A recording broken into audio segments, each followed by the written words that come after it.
everyone, this is Sabrina. Welcome back to my channel. I am excited that you're here. So I am gonna do a book journal video, but this time it's not gonna be the stats and it's not gonna be the favorites. It's going to be adding a calendar. So if you remember in 2020, I did calendars in my journal and I absolutely loved them. Let's see, I'm trying to find one. Let's see. Okay, here we go. I did a calendar right here and I just kept track of the pages that I read, and I think later on in the year I actually switched. Later on in the year I switched to just the name of the book and then drawing out a line. So that is what I'm going to do, and I'm going to add it to my journal for this year.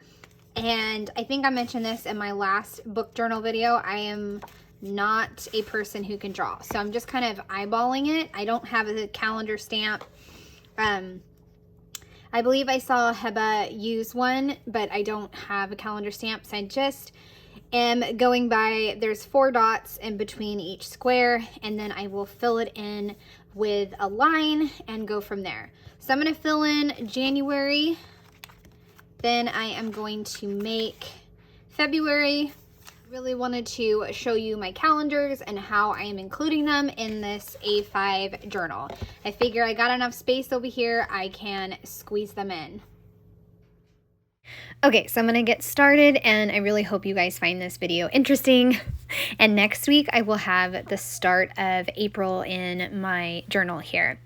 So of course I start with writing out the days of the week, and I am just going Monday through Sunday since that's how I've always done things as far as project life. And I have to write out the numbers over my markers, and then I will use the books and the dates that I've already written out on the stats page to kind of flip back and forth. The only weird thing is that I wound up with the 31 down in Wednesday's spot. So I just went ahead and wrote Monday and 31 because I didn't want to cover up the books I've read. I didn't want to cover that up.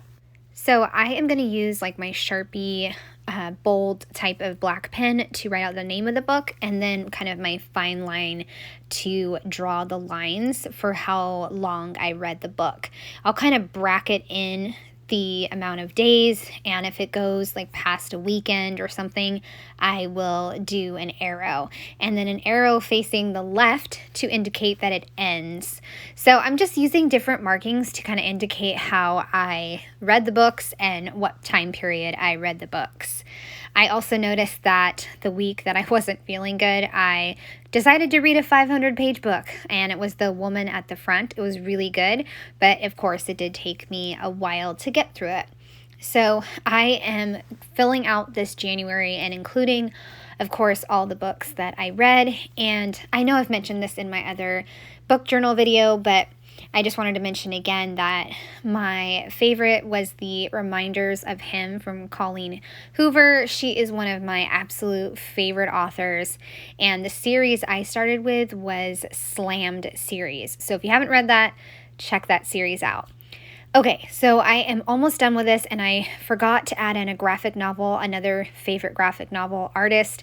I forget the author, I'll leave it in the description, but Love in Pajamas. So added that in quick, and now I'm going over to February. So I actually did really good on February, and it's actually my favorite design because I've been noticing I have a really like almost fat, huge box for Sunday, but I wound up with a really great calendar for February. I started on the second row down from the top, and I did a really small box, like I said, for the weekend, and it looked really nice. So I'm going to try to use the same measurements for February in April.